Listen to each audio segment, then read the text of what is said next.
A baby was left in the storm to die. Rain hammered the village so hard it seemed the earth itself was breaking open.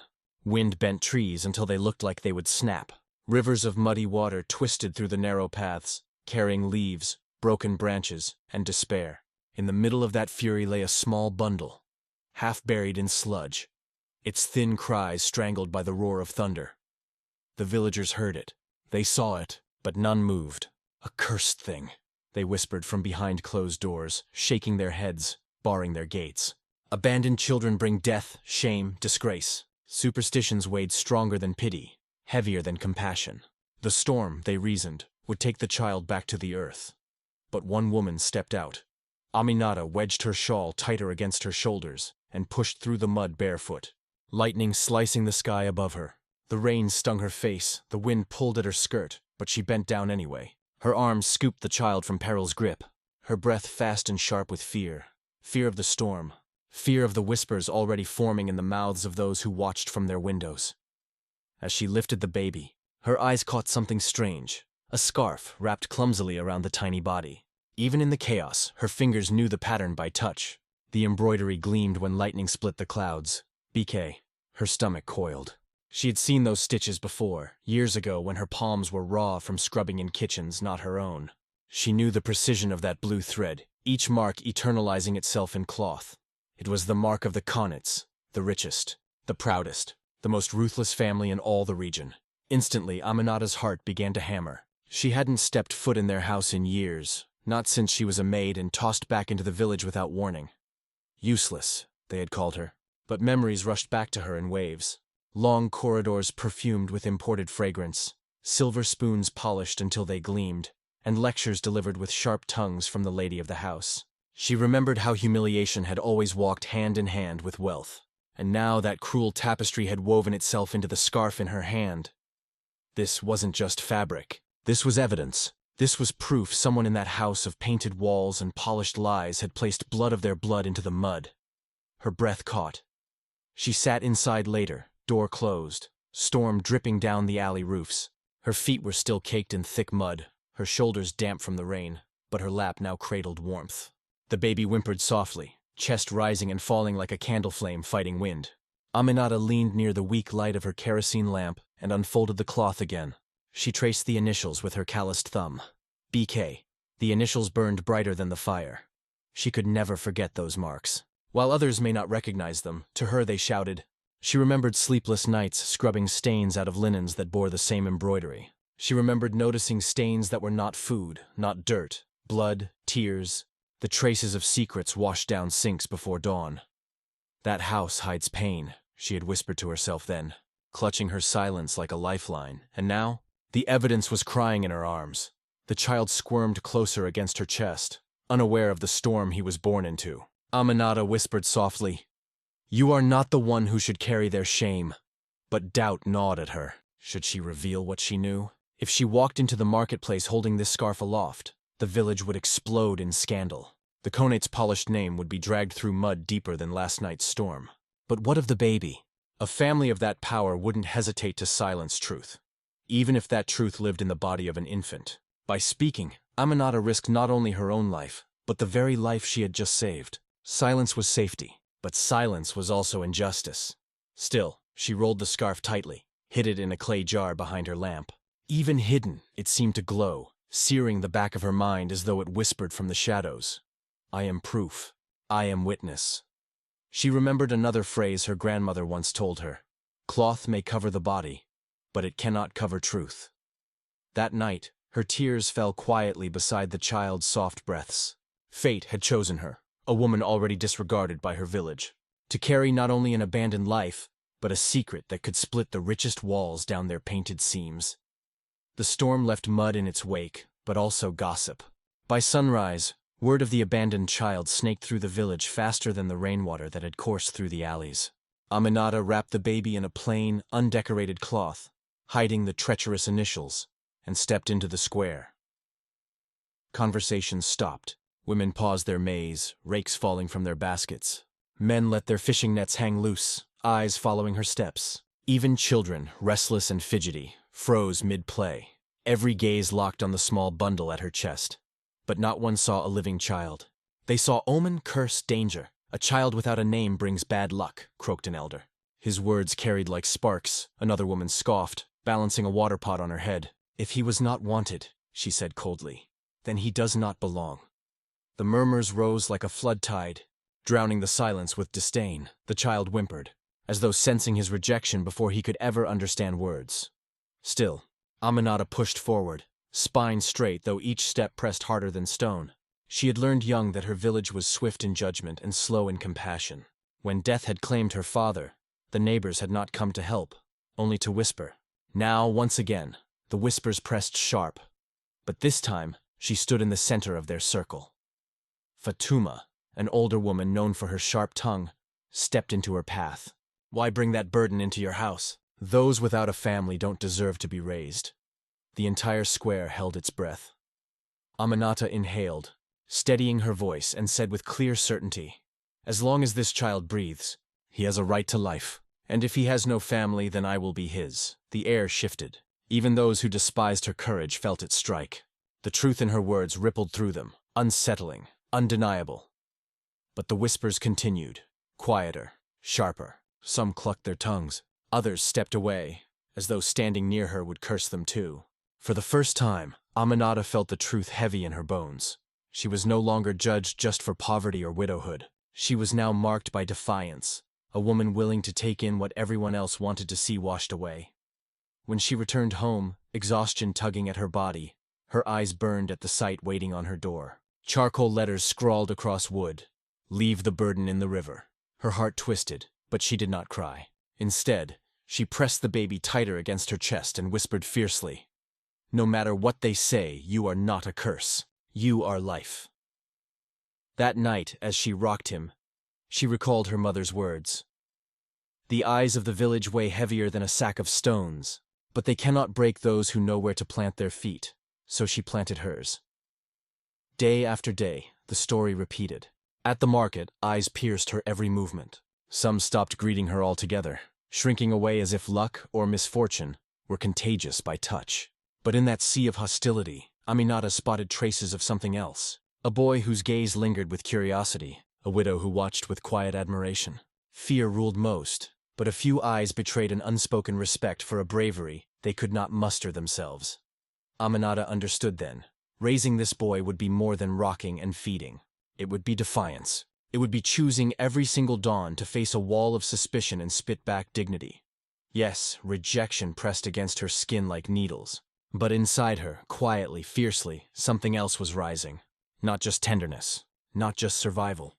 A harder thing, sharper and steadier. Strength. And that strength whispered the same vow each sleepless night. The boy's future would not be written by the village's fear. It would be carved by her resolve. And so, under the blaze of watchful eyes and the silence of abandoned greetings, Aminata took the first step toward turning rejection into resistance. The baby once seen as a disgrace was beginning to become to her living proof that life is stronger than any prejudice. Night fell over the village like a heavy cloak, bringing a damp chill that seeped through the cracks of the clay houses.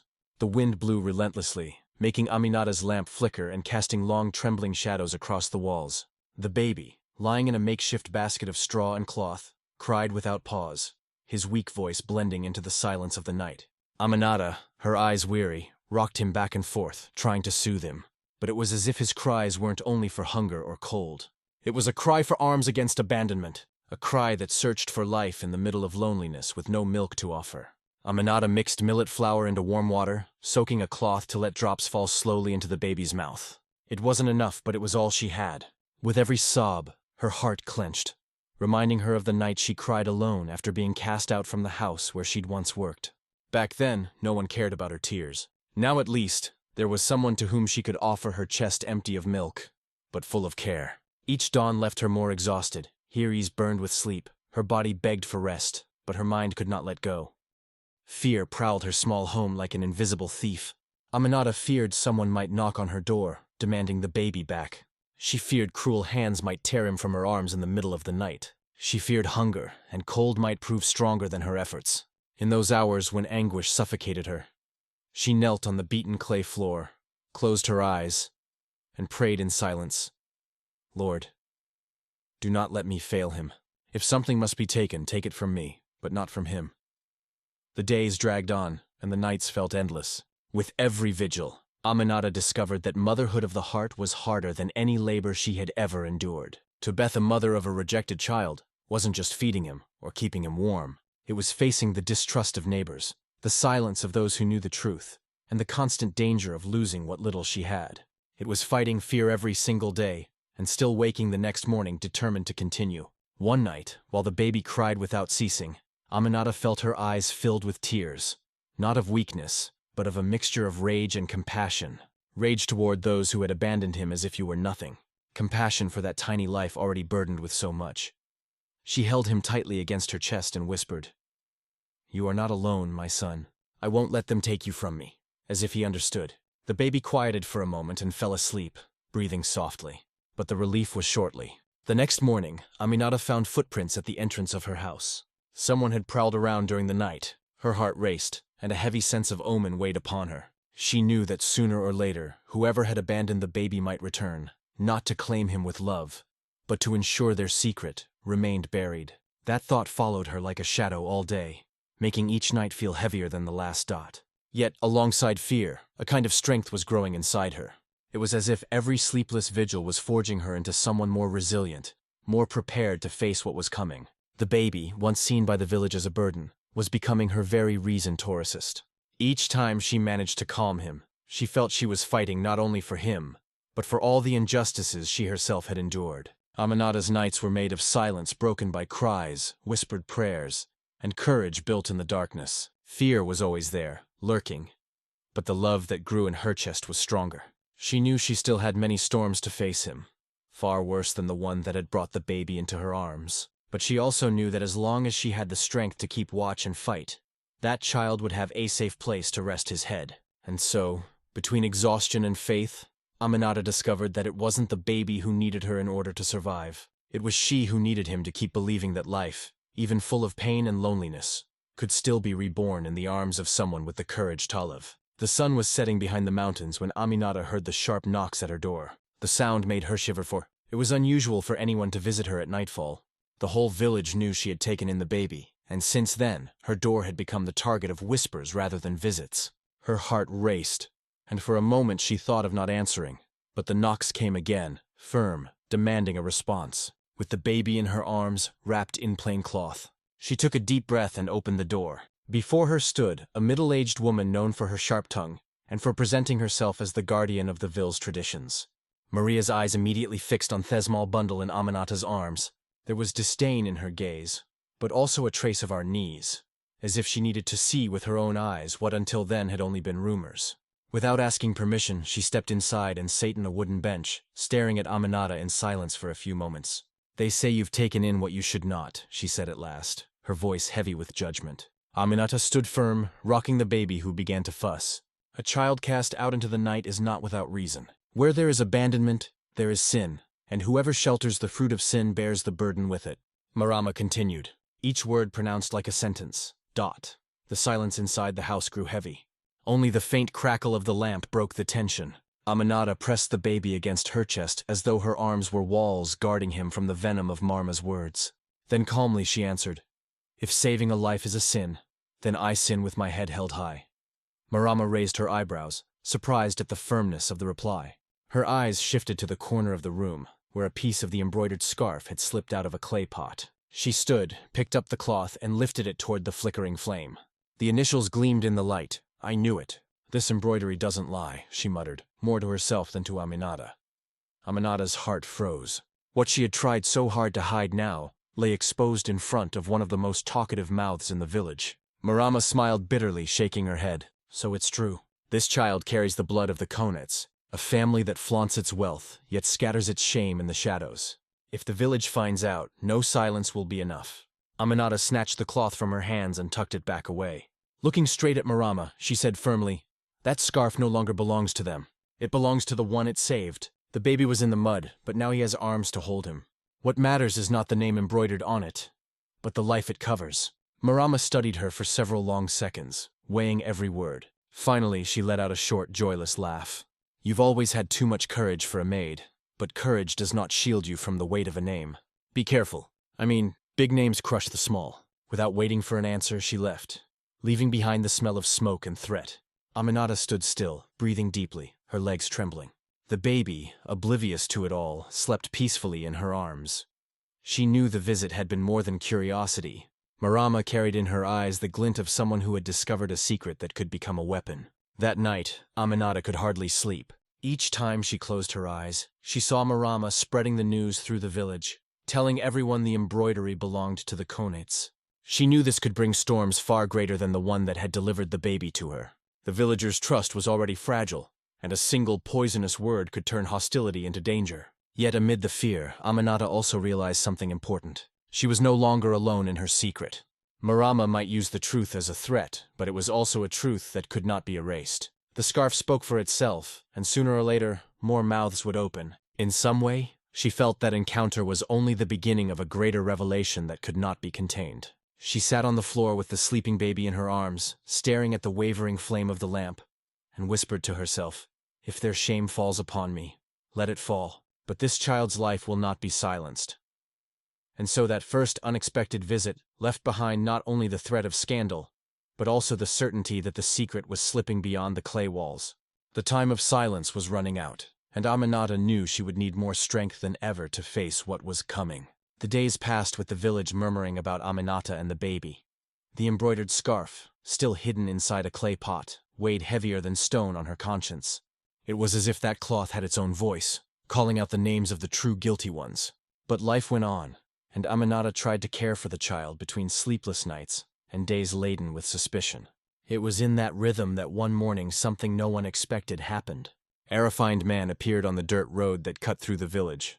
He was dressed in a way few there could ever find pressed fabrics and shoes that had never tasted the mud of those paths. He walked with firm steps like someone used to being noticed and respected.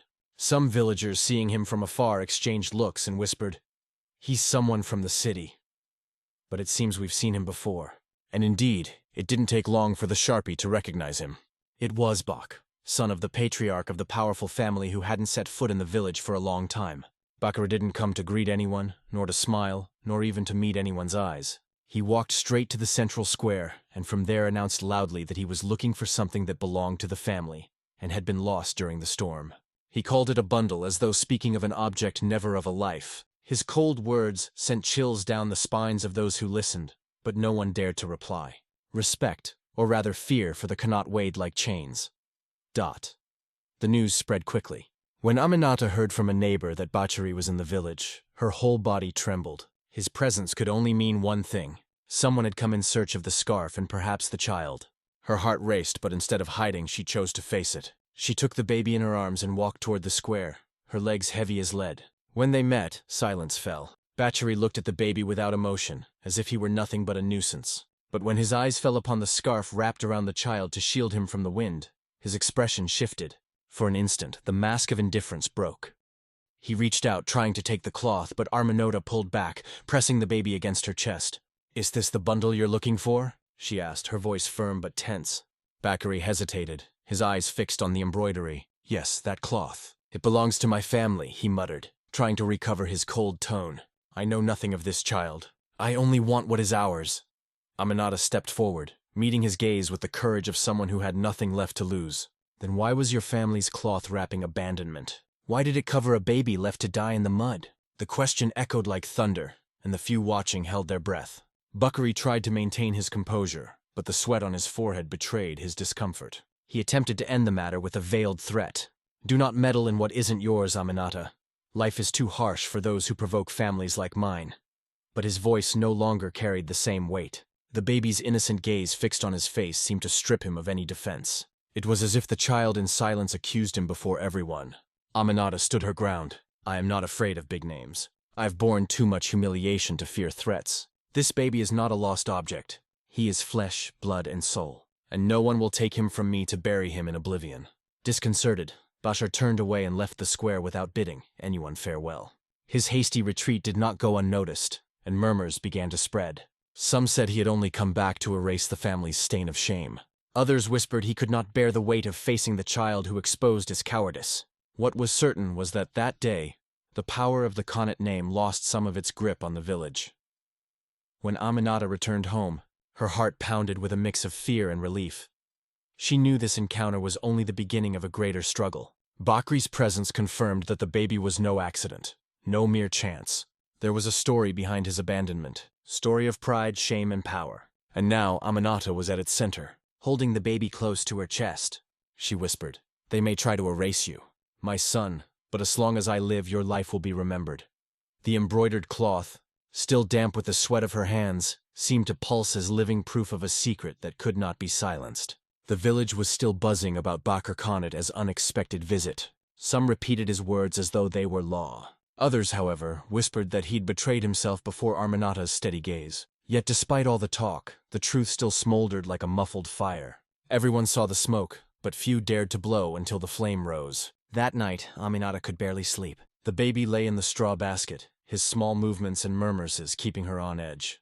The silence of the village was heavy, broken only by the distant sound of crickets. Then she heard slow footsteps approaching her door. Her heart raced. Those were not the clumsy steps of children, nor the light steps of a woman. They were firm, deliberate. Before she could react, someone struck the wooden door with 2 sharp knocks. Instinctively, Aminata scooped the baby into her arms and opened only a crack. On the other side stood Bachari, Histan's face lit by the moonlight. He didn't wait for an invitation. He pushed the door open and stepped inside, closing it behind him. The lamplight revealed a man trying to look cold, but whose eyes betrayed a mix of anger and fear. "You shouldn't have defied me in the square," he said, his voice low, almost a whisper, but laced with venom.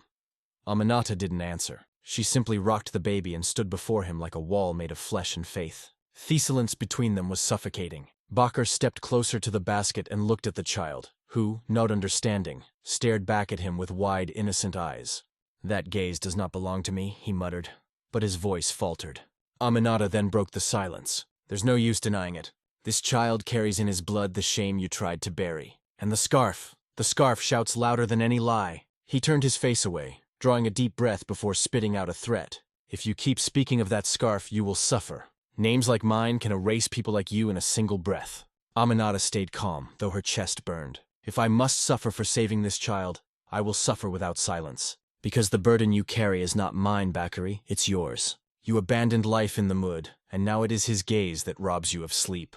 The baby, as if sensing the weight of her words, began to cry. The sound pierced the air, filling the small house with a lament that seemed to accuse Bakri tried to hold her gaze. But he couldn't. Every sob struck him like invisible blows. He stepped back, his hands trembling, and for a few moments, he looked less like a powerful man and more like someone haunted by his own guilt. Aminata stepped forward, Hiri's locked on his. "I am not afraid of your name. What frightens me is the cowardice of one who trades blood for silence. You may threaten me, but this child has already marked you forever. You can run, but you will never escape his eyes." Bachari clenched his fists, but said nothing. Their confrontation needed no shouting, no blows. It was the silence thick with unspoken truths that disarmed him. Suddenly, he turned and left the house without looking back, leaving only the creak of the door and the echo of his own flight. Aminata stood still for a while, breathing deeply until the baby's cries slowly faded in her arms. She felt a mix of fear and triumph. She knew Bakr's threats were real, but she also sensed that her courage had broken something inside him. She was no longer just a maid before a master. She was a woman who dared to challenge silence with truth. That night, lying beside the basket, Aminata whispered a prayer. "May the truth shine, even if it comes through pain. May this boy grow, knowing he was not born to be shame, but a scene of life." And so the silent clash between Aminata and Bacheri not only exposed the wounds of a man used to power, but also strengthened the simple woman who had chosen to carry in her arms of life.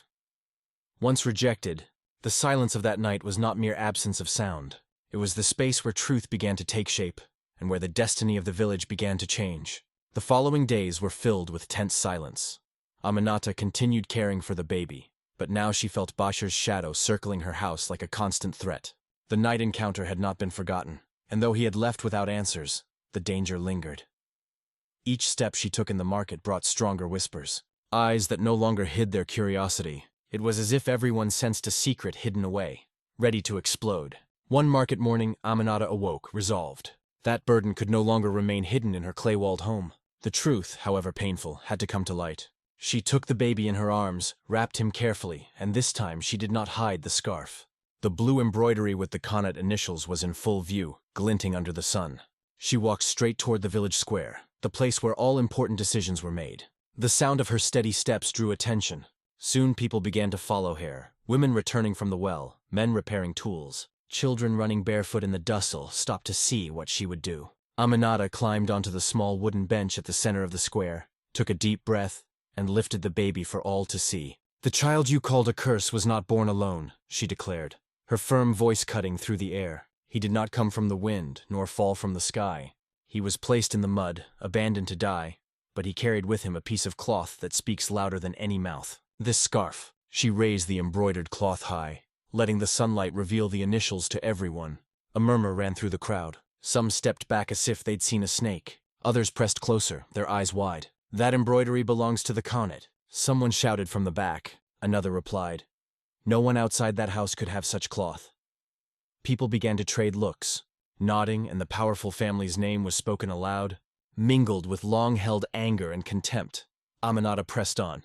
"You said this baby would bring misfortune, but it was not he who brought shame, which was those who tried to bury him alive in the mud. This cloth, once a cover for pride, now exposes cowardice." Her voice did not tremble, even as her heart pounded like a drum in her chest. Suddenly, someone tried to interrupt. It was a man tied to the Conets, still defending the family's honor. "Be quiet. I mean, you're just a maid rebelling against those above you. That scarf could have been lost anywhere. Who can prove this isn't your lie?" Before he could finish, an elderly woman with white hair known as Yajaneba stepped forward.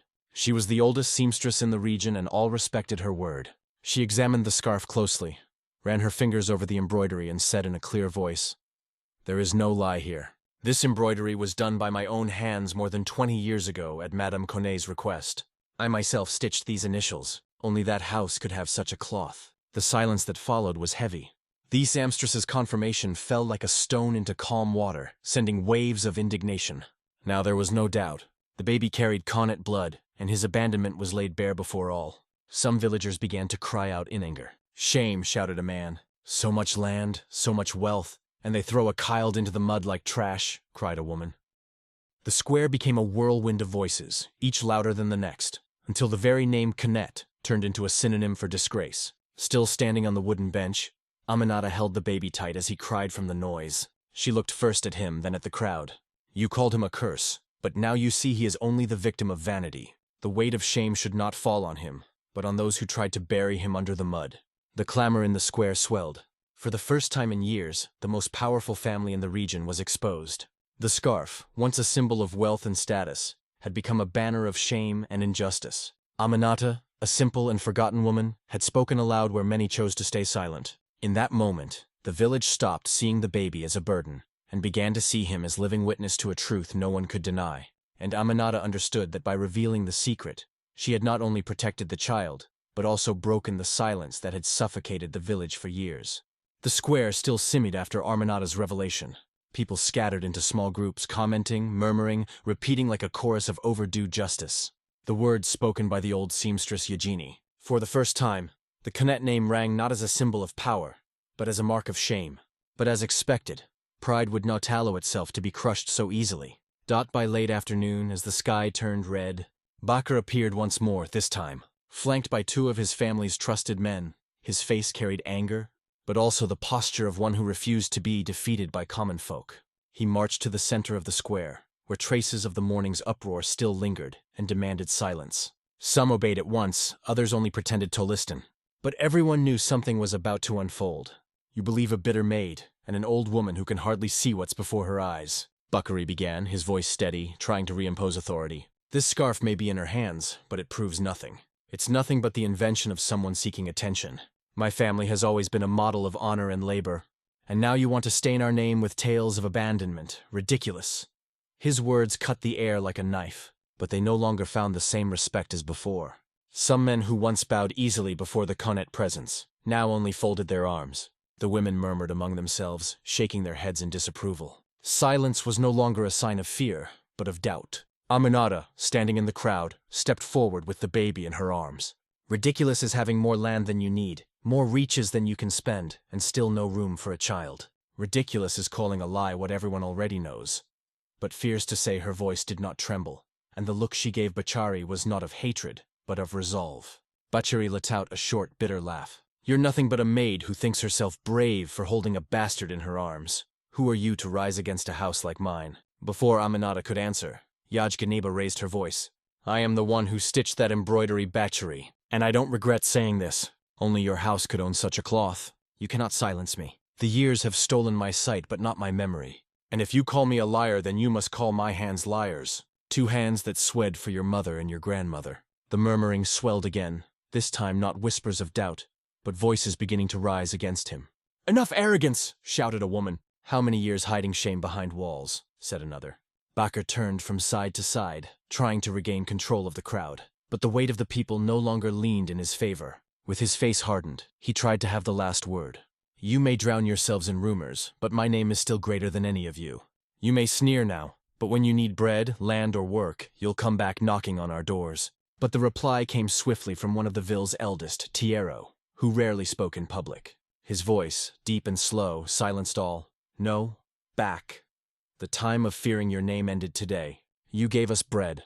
Yes, but bread seasoned with humiliation. What use is bread if it comes with shame? We bowed because we believed your house was built on honor. Now we see it was built on hollow pride." The blow was harsh. Bakr tried to hold his gaze, but the faces around him no longer showed servitude. They showed pent-up revolt. He clenched his fists and left the square, his men following in silence, unable to face the stares that pursued them. Aminata, still cradling the baby, looked at the crowd and realized something had changed forever. The village, which once judged her, now saw her with new eyes. She was no longer the poor maid who dared to defy the powerful. She was the woman who had the courage to say aloud what many knew but kept silent. In that moment, Aminata understood that the fight was far from over. But the scales were beginning to shift. The pride of the Knets could try to defend itself with shouts and threats, but it no longer found the same fertile ground. Truth, once exposed, could never return to silence.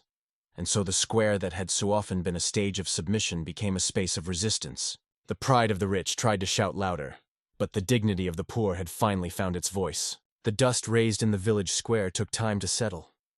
After Aminata's revelation and Bakr's desperate attempt to defend his family's pride, the village was no longer the same. The silence that once surrounded the Khan name began to unravel, and every mouth that had stayed shut now felt free to speak. It was not the law of men that judged them, but the invisible tribunal of eyes and memories where every injustice, every humiliation, and every forced silence gathered as witnesses. In the days that followed, the Connaught family felt the weight of that silent trial. At the markets, no one hurried to serve their servants anymore. Fishermen began refusing to reserve the best catch for the mansion. Farmers, once submissive, sold their produce to other buyers, leaving the Connaughts aside. It was as if dishonor had laid a cloak over their house, making them untouchable, not out of respect, but out of disgust. And in contrast, Aminata's figure grew in the eyes of the village. The same woman once called foolish, cursed, the bearer of a burden that wasn't hers, now walked the streets with her head high, though weary from sleepless nights. People still whispered, but now their murmurs carried more respect than disdain. Some even greeted her softly, as if apologizing for having judged her before. The baby, once seen as a curse, came to be viewed as a victim. The same fearful distance, the same superstitious dread, no longer lingered. Children who'd once stayed away now approached, curious, reaching for his tiny hands. Women discreetly offered a handful of flour, a bowl of goat's milk, a clean cloth. That little being who had arrived wrapped in mud and abandonment was beginning to stir compassion. But the most striking change wasn't what was said in public, was what spread in secret. In backyards, in night gatherings, the connotate name was spoken not with reverence, but with scorn. "So much land, so many houses, and no room for their own blood," said a man rich in possessions, poor in soul, murmured a woman.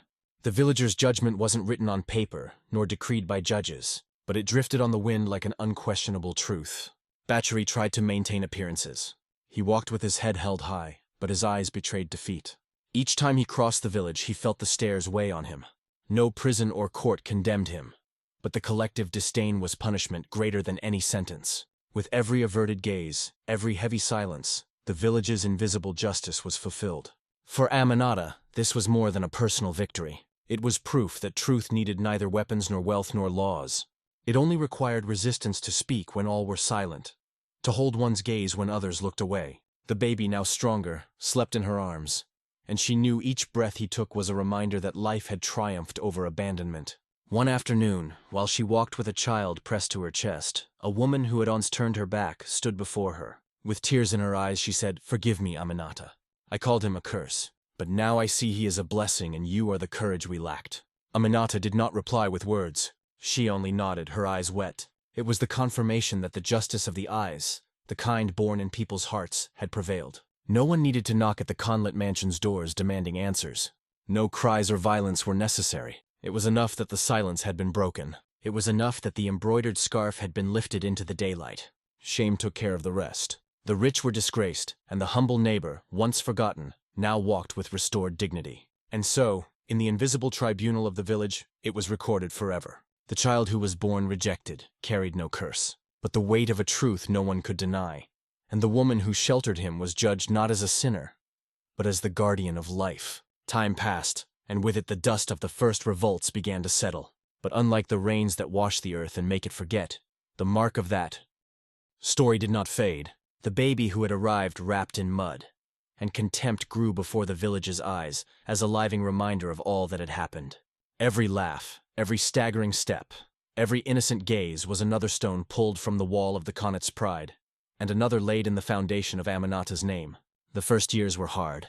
Aminata remained poor, living on small jobs, trading flour for soap, helping wash other people's clothes, carrying water from the well when her body already begged for rest.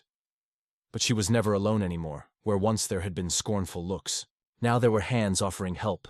The woman who had been judged for sheltering a curse was now seen as an example of courage. Many in silence began to imitate her, reaching out to orphans, helping neighbors, making space for those once cast aside. The boy whom Aminata named Ibrahima grew strong despite the hardships. His bare feet ran across the same square where he had once been shown as a symbol of shame, but now his laughter filled the space with hope. The children who once avoided him now followed him in play. The elders looked at him with tenderness, as though trying to erase their past judgment with present affection. And the embroidered scarf or cloth that bore the mark of injustice was not forgotten.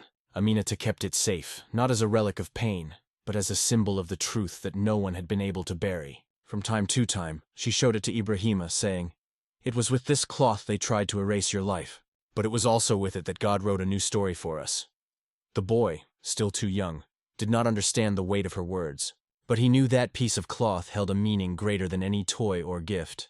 In time, the village learned to see him not as the child of shame, but as the boy who survived the storm. Each milestone of his became a collective victory. When he spoke his first words, all smiled. When he helped carry water for the first time, the women said he had a heart as strong as the mother who had raised him. Meanwhile, the Konitz sank further into oblivion. The big house, once filled with servants and visitors, grew empty. The pride that upheld their name could not withstand the weight of disgrace. Their fields ceased to be the most fertile. Their business lost ground at the markets, and their name, once spoken with reverence, was now uttered with disdain.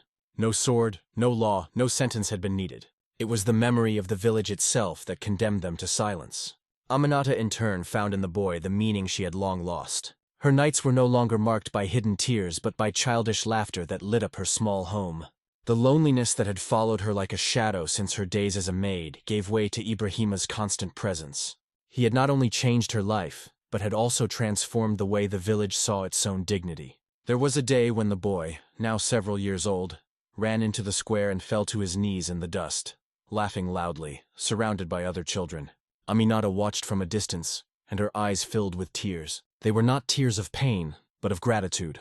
She remembered the stormy night, the cold that almost claimed him, the scarf that wrapped him like a death sentence. And now she saw him running live, loved, recognized. The baby once left to die had become a symbol of change. The village which had once kept silent before power learned that truth could not be buried.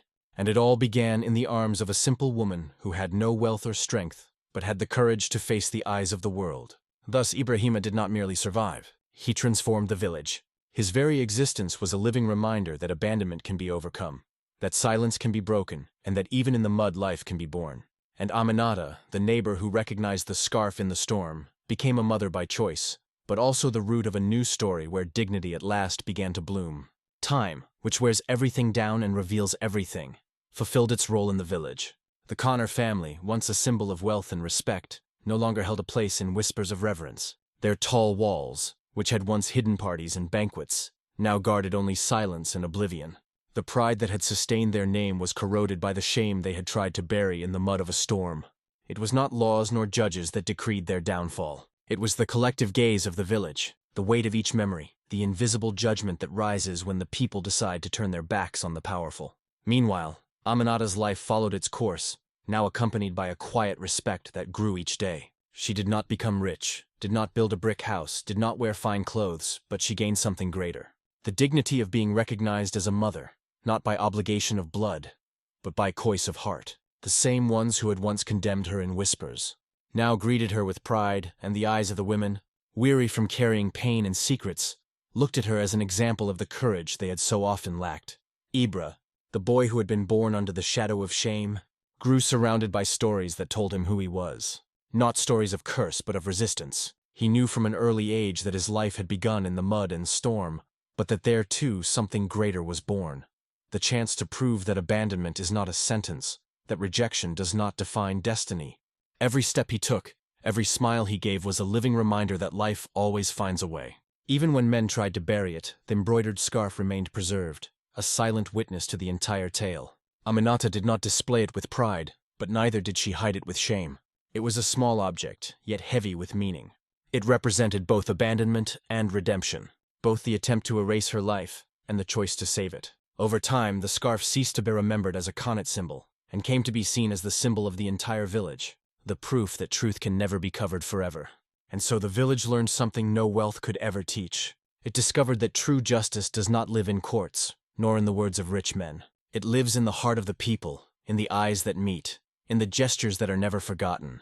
The justice that fell upon the Khanates needed no sword, only the courage of a woman who refused to be silent. The storm that brought the baby into Aminata's arms now seemed like a prophecy. The thunder, the mud, the cold, all of it had been only the beginning of a story that would change not just one life, but the whole village. What began in pain and abandonment ended in rebirth and dignity. The woman who lifted a soaked piece of cloth lifted along with it the honor of all who had once been silenced. And when now a boy ran across the square under the sun, many remembered the night he had nearly been taken by the storm. In him they saw not just a child, but a sign that even in mud life is born. And even in the deepest silence truth can rise. The name of the powerful was lost to time. But the story of the woman who dared to face shame with courage continued to be told as a lesson for generations. Thus the cycle came to an end. The baby once left to die became a symbol of hope. The poor lonely woman was recognized as a mother by choice and her. Courage brought justice to an entire village, and the scarf, once a mark of pride, was transformed into eternal testimony that no one can cover forever what destiny has decided to reveal. If this story touched your heart, let us know where you're watching from. Leave a comment below. We'd love to hear from you. Don't forget to like the video, share it with your friends and family, and subscribe to the channel. That really helps us keep bringing you real and emotional stories like this one. Thank you for being part of our